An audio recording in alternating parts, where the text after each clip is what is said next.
सीमापुर गांव में मोहन नाम का एक व्यक्ति रहा करता था। मोहन की गांव में समोसों की दुकान थी। मोहन के समोसे पूरे गांव में बहुत ही ज्यादा मशहूर थे। जैसे ही मोहन सुबह अपनी दुकान खोलता, वैसे ही लोग उसके बने समोसे खाने के लिए उसकी दुकान पर आ जाते।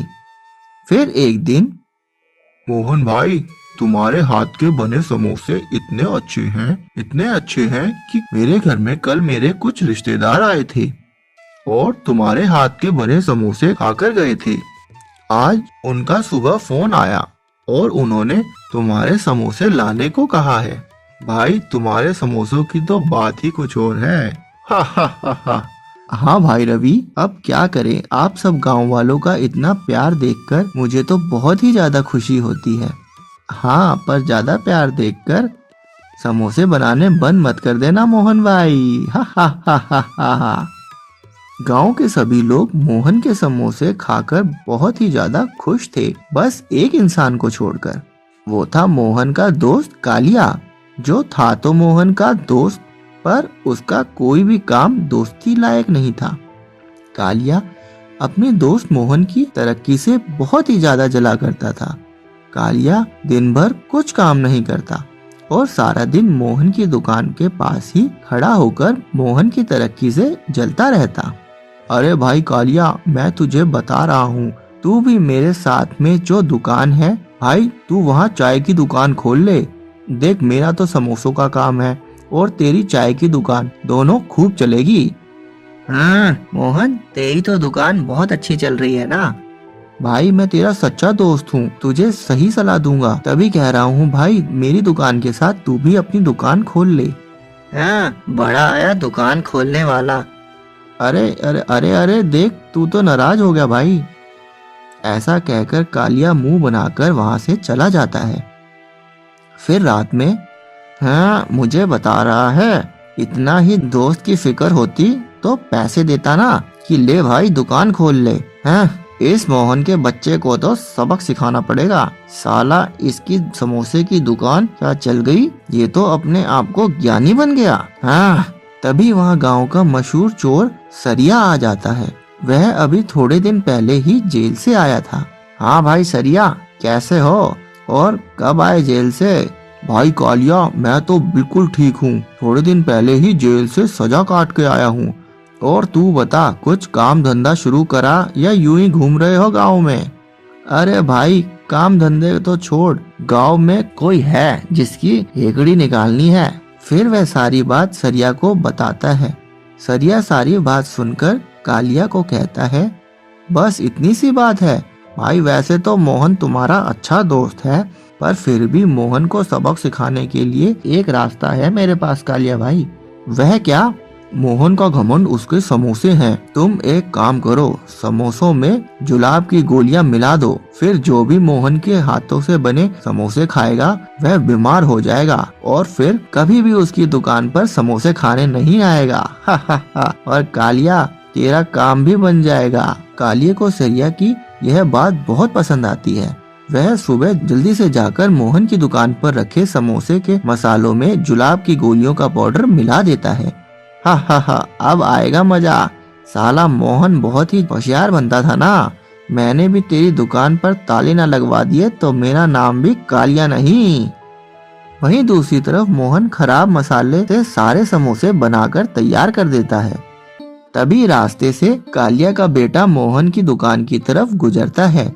अरे अरे, ये तो छोटू बेटा आ रहा है। ऐसा करता हूँ, अपने दोस्त कालिया को समोसे पैक करके छोटू के हाथ भिजवा देता हूँ। वह मेरी उस दिन की बात से बहुत ज्यादा नाराज होगा, इसलिए यह समोसे खाएगा तो उसका मूड जरूर ठीक हो जाएगा। आखिर मेरा एक ही तो दोस्त है, भला उसे नाराज कैसे कर सकता हूँ। अरे अरे छोटू बेटा। हाँ मोहन चाचा। बेटा, घर जा रहे हो? हाँ चाचा। बेटा, ये लो घर के लिए समोसे ले जाओ, अभी बनाए हैं, बिल्कुल ताजा ताजा। ठीक है चाचा।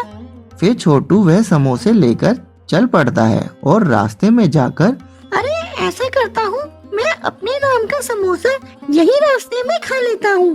घर तक जाते जाते तो ठंडा हो जाएगा। फिर छोटू वहाँ एक पेड़ के नीचे खड़े होकर अपना समोसा खा लेता है। समोसे उसे इतने अच्छे लगते हैं कि वह बाकी सारे समोसे भी खा लेता है। थोड़ी देर बाद उसकी बहुत ही ज्यादा तबीयत खराब हो जाती है और वह वहीं पेड़ के नीचे बेहोश हो जाता है। फिर गांव वाले उसे गांव के ही एक हॉस्पिटल में भर्ती करा देते हैं। अरे भाई कालिया, मुझे जैसे ही पता चला कि छोटू की तबीयत इतनी खराब हो गई है, मैं वैसे ही दुकान बंद करके तोड़ा चला आया। ये लो भाई कालिया, छोटू के इलाज के लिए कुछ पैसे हैं, तुम्हारे काम आ जाएंगे। और मेरे समोसों की वजह से ही ये सब हुआ है भाई। नहीं नहीं मोहन भाई, सारी गलती मेरी है। मैंने ही तुमसे दुश्मनी निकालने के लिए तुम्हारे समोसे के मसाले में जुलाब की दवाई का पाउडर मिला दिया था, जिससे कि सबकी तबीयत खराब हो गई। भाई मुझे माफ कर दो, मैं अपने ही जाल में फंस गया भाई। तब कालिया को अपनी गलती का एहसास होता है और वह भविष्य में कभी भी ऐसी गलती ना करने की कसम खाता है। एक समय की बात है, हनुमानगढ़ में भीमू नाम का एक कारपेंटर रहा करता था। भीमू बहुत ही सुंदर लकड़ी का फर्नीचर बनाया करता था। भीमू के घर में वह और उसकी पत्नी रहा करते थे। भीमू बहुत ही ईमानदार और मेहनती था। भीमू की बनाई हुई कुर्सी और फर्नीचर लोग दूर दूर से ले जाया करते थे। पर अब कुछ सालों से भीमू का कारोबार बहुत ही कम हो गया था। यह सोच सोचकर भीमू और उसकी पत्नी कमला बहुत ही ज्यादा दुखी हो जाते थे। अजी, इस महीने भी कुछ ज्यादा अच्छी कमाई नहीं हुई है। ये क्या हो गया है हमारी दुकान को? पिछले कुछ सालों से कमाई धीरे धीरे घटती ही जा रही है। ऐसा कैसे काम चलेगा? हाँ, यही मैं सोच रहा हूँ कमला, पर क्या करूँ? कुछ अच्छा ऑर्डर आता ही नहीं। ऐसे तो कभी न कभी दुकान बंद ही करनी पड़ेगी। नहीं नहीं जी, आप शुभ शुभ बोलिए। ऐसा क्यों बोल रहे हो? देख लेना, हमारी दुकान फिर से चल पड़ेगी। हाँ, उम्मीद तो मुझे भी है कमला, पर तू चिंता मत कर, मैं कुछ ना कुछ करता हूँ। हाँ जी, मुझे तो लगता है हमारी दुकान को किसी न किसी की नजर लग गई है। अरे कमला, तू क्यों इन फिजूल बातों पर ध्यान देती है? ऐसा कुछ नहीं होता। हमें ये फिजूल की बातों में ना सोचकर मेहनत करनी चाहिए। तू चिंता मत कर, मैं शहर जाकर कोई बड़ा ऑर्डर लाने की कोशिश करता हूँ। ऐसा कहकर भीमू शहर की तरफ चल पड़ता है। रास्ते में थोड़ी देर चलने के बाद भीमू थक जाता है। अरे मैं तो बहुत ही ज्यादा थक गया, और ऊपर से ये गर्मी है कि ओफ। चलो ऐसा करता हूँ, इस पेड़ के नीचे थोड़ी देर आराम कर लेता हूँ। ऐसा कहकर भीमू पेड़ के नीचे आराम करने के लिए चला जाता है। तभी उसकी नजर पेड़ के पास ही बड़ी झाड़ियों पर पड़ती है। अरे ये क्या? भला इस जंगल में ये चमकती चीज क्या होगी? जरा पास जाकर तो देखूं। भीमू पास ही झाड़ियों की तरफ जाता है तो उसे वहां एक लकड़ी पड़ी हुई मिलती है। अरे ये लकड़ी तो बहुत ही ज्यादा खास दिखाई दे रही है। जैसे ही भीमा लकड़ी को उठाता है, लकड़ी चमकने लगती है। अरे वाह, यह तो बहुत ही ज्यादा चमकने वाली लकड़ी है। लगता है यह कोई जादुई लकड़ी है, और इसकी चमक तो जैसे खत्म होने का नाम ही नहीं ले रही है। अरे वाह भाई भीमू, लगता है यह तो बहुत ही ज्यादा महंगी लकड़ी है। भीमू उस लकड़ी को लेकर अपने घर आ जाता है और घर आते ही चमकदार लकड़ी की बात अपनी पत्नी कमला को बताता है। कमला लकड़ी को देखकर बहुत ही ज्यादा हैरान हो जाती है। अजी, आप सही कह रहे हो। इस तरह की चमकदार लकड़ी तो मैंने आज तक नहीं देखी। हाँ कमला, मैंने अपने पूरे जीवन में ऐसी लकड़ी कभी नहीं देखी जो इतनी ज्यादा चमकदार हो। इसे मैं बाजार में बेचकर बहुत ज्यादा पैसा कमाऊंगा। अजी नहीं, आप इसे बाजार में नहीं बेचेंगे। यह लकड़ी मुझे बहुत ही ज्यादा पसंद है। आप ऐसा कीजिए, आप इससे हमारे लिए एक पंखा बना दीजिए। वैसे भी गर्मी का मौसम है और बहुत ही ज्यादा गर्मी है। इस पंखे से हमें गर्मियों में कुछ तो राहत मिलेगी। कमला के बार बार कहने पर भीमू कमला की बात मान लेता है। फिर अगले दिन भीमू उसी चमकदार लकड़ी से पंखा बनाने लगता है और देखते ही देखते शाम तक पंखा बना देता है। ये लो कमला, अब तो तुम खुश हो ना? अजी हाँ, बहुत खुश हूँ। आपने तो कमाल ही कर दिया। क्या बेहतरीन पंखा बनाया है और पंखा बहुत ही ज्यादा सुंदर भी लग रहा है। हाँ हाँ, चल अब इसे चलाकर तो देख।